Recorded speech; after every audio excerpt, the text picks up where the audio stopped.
आइए हम वातावरणीय कार्बन डाइऑक्साइड को मिट्टी में अवशोषित करने और संग्रहित करने की प्राकृतिक प्रक्रिया को समझने की कोशिश करें, जिसे कार्बन सेक्वेस्ट्रेशन यानी कार्बन संचयन भी कहा जाता है।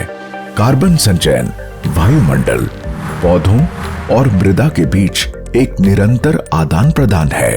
सूरज की किरणों की वजह से प्रकाश संश्लेषण क्रिया होती है।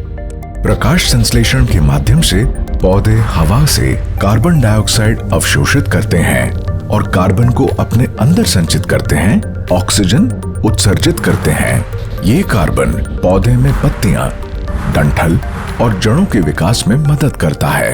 पौधे अपने कार्बन का एक हिस्सा जड़ों के माध्यम से मिट्टी के अंदर छोड़ते हैं, जिससे मिट्टी के सूक्ष्म जीवों को पोषण मिलता है। मिट्टी में रहने वाले सूक्ष्म जीव जैसे कि केंचुए पौधे के गले हुए भाग खाते हैं, जो बाद में मृदा के रूप में निकाले जाते हैं, जिससे पौधों का विघटन होता है। सूक्ष्मजीवी क्रियाओं के माध्यम से कार्बन का मिट्टी में स्थानांतरण होता है, जिससे मिट्टी के कार्बन संचय में वृद्धि होती है। ये चक्र निरंतर चलता रहता है, जिससे कार्बन मिट्टी में अधिक स्थायी रूपों में संग्रहित होता रहता है। कृषि में जड़ें कार्बन संचयन में महत्वपूर्ण भूमिका निभाती हैं।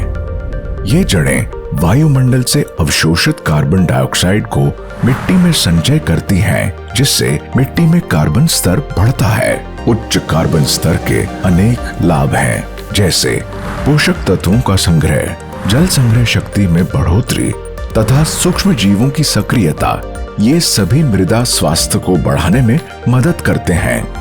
जैसे जैसे अच्छे गुणवत्ता वाले कृषि कार्बन क्रेडिट की मांग बढ़ रही है, वैसे वैसे मिट्टी में कार्बन को संग्रहित करने का प्रयास भी बढ़ रहा है। इसके परिणाम स्वरूप मिट्टी अधिक उपजाऊ हो रही है।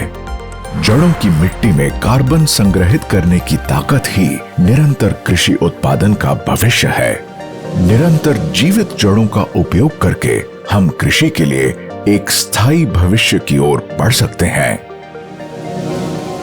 कार्बन फार्मिंग, बेहतर आज और सुनहरा कल।